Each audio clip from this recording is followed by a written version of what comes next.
What's going on, you guys? It's your coach Mo Awesome from Awesome MTB. Today we're actually going to be going over a couple of climbing tips. So I've gotten a couple of requests to help out with climbing skills, so I figured I'll do a couple of videos on climbing. I'll probably spread them out over the course of the next couple of weeks. However, today we're going to go over a couple of tips and tricks to help you guys improve on climbing. And specifically, I'm going to be climbing this steep section behind me. I know some of you guys are looking at it like, Mo, that should be a downhill, but I actually really enjoy climbing, and I really like it when climbs are challenging as well. And the cool thing with climbing is, just like downhill, the same basic skills kind of follow you. So whether it's just kind of a small fire road or some technical single track, there are some variations there. However, the basic fundamentals remain the same. So I'm going to go over a couple of tips and tricks today to help you guys improve your climbing.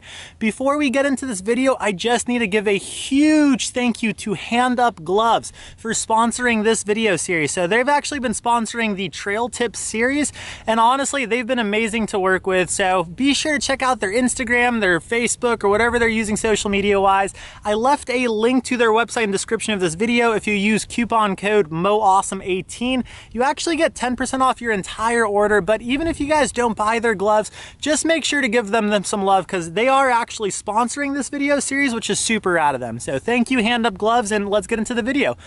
So the first tip I'm going to give you guys today to help you improve your climbing is looking where you want to go. I know I stress this on the downhill, but I'm going to stress this on the uphills too. So many times I see riders try to tackle a steep climb, and they're either looking at the ground or they're looking at their tire, and then they end up either stopping, so they stop pedaling completely, or they start veering off the trail at that corner that they were looking at. It is so important that you really do focus on looking up at where you want to go. If you're not looking at where you want to go, and instead you're focusing on this trail in particular, the exposure, so the cliff on that left side, which you don't want to fall off of, then if you're looking that way, that's where you're going to go. If you're looking out at your exit, basically where the trail goes, that's where your body's going to end up going. So really do focus on looking up at where you want to go. That's tip number one. The second tip I'm going to give you guys today, and this one's going to be a little bit uncomfortable, but when the going gets steep, scoot forward on your saddle. For me personally, on steeper climbs, I am actually sitting on the nose of my saddle. What this is doing is it's basically allowing me to get my weight more on top of that bottom bracket so I can really put that power down.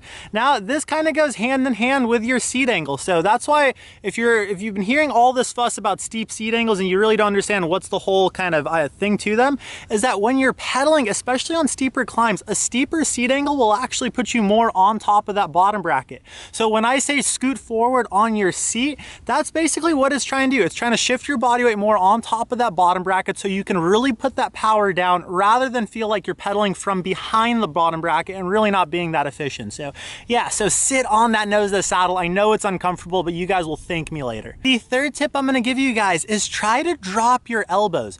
The more you can drop those elbows, the more stable that front end of the bike is going to feel. You're going to feel like you can keep that front wheel from coming off the ground, especially if you're riding an enduro style bike, and you're just going to feel a little bit more controlled over that front wheel. You're not going to feel like you're going to be wheeling back or that front end's going to be wandering. So try to drop those elbows down to kind of keep that traction on that front end of the bike, and you're also kind of weighting those handlebars down as well. So that's another tip. The fourth tip I'm going to give you guys, and this is actually going to go hand in hand with dropping those elbows, is try to put your thumbs on top of the handlebar. I know this sounds weird, but actually when your thumbs are underneath the handlebar, for me personally, what I see is it actually acts like a locking mechanism with your elbows. So if you try to put your thumbs underneath the handlebars, like if you're just grabbing your handlebars and you try to drop your elbows, you can only go so far. As soon as you put those thumbs on top of the handlebar, you can actually drop your elbows so much more, and that really kind of helps put that kind of weight on top of that front end of the bike and just kind of plant that tire a little bit more so you can just focus on putting power down. So you're not going to worry about that thing wandering or lifting up. So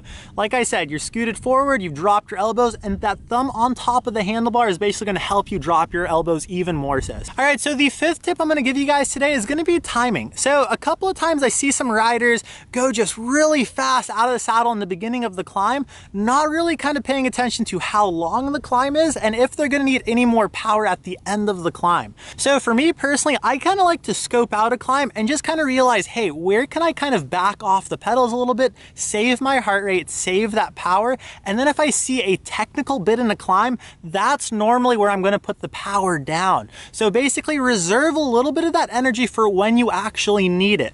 On this climb in particular, in the beginning section, I can actually go a little bit easier just because it's not as technical in the beginning bit. However, it gets a little bit steeper and a little bit kind of chunkier at the end of this, and that's when I kind of put down that extra power that I've been saving so I didn't gas myself right off the bat, and I can use that power right there when it's needed. And the whole time, like I said, I'm looking where I want to go. I'm on the nose of the saddle.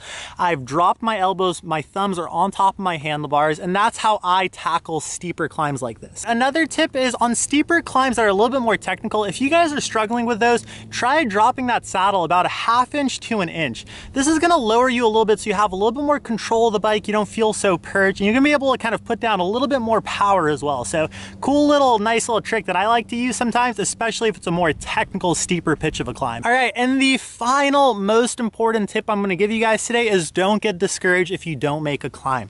Climbing has taken me a long time to really appreciate, and then as soon as I kind of started appreciating it, I viewed it as a challenge. It's not something where if I don't get a climb right the first time, I think I'm a failure. It's something that I view as a game, and I'm just mentally, I'm like, okay, I could either come to that next time, or I can spend the whole ride just sessioning a certain section. But it really is a fun challenge for me, and that's the way you guys should be viewing climbing, so you guys don't get discouraged if you don't make a climb. It does take time, it does take patience, and also over the years of riding, you might develop certain skills, you might be becoming a little bit stronger, and you can actually go back to a climb that you guys once thought was impossible, and maybe you'll clean it, say give it a couple of months or something like that till you get that power. But at the end of the day, climbing should be viewed as fun, because if you don't view it as fun, you don't view it as a challenge, it's just going to be a dread. And especially out here, it's just all the climbs here are super steep, and if you just have this negative view on climbing, then you can't really enjoy the fun downhill trails out here. So yeah, so make sure you guys are having fun and just view it as a challenge. Well, there you guys have it. That's a couple of tips to help you guys out with climbing. Like I said, I am going to be doing a few more videos on climbing.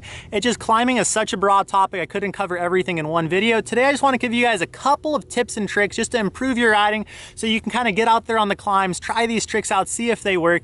Make sure you guys are tagging me on Instagram. I love being your guys' coaches. It's been super rewarding. Coaching is probably one of the most rewarding things for me. So thank you guys so much for the support. I've been loving making these videos, and yeah, I guess I'll see you guys tomorrow. So until next time, you guys, ride awesome. You!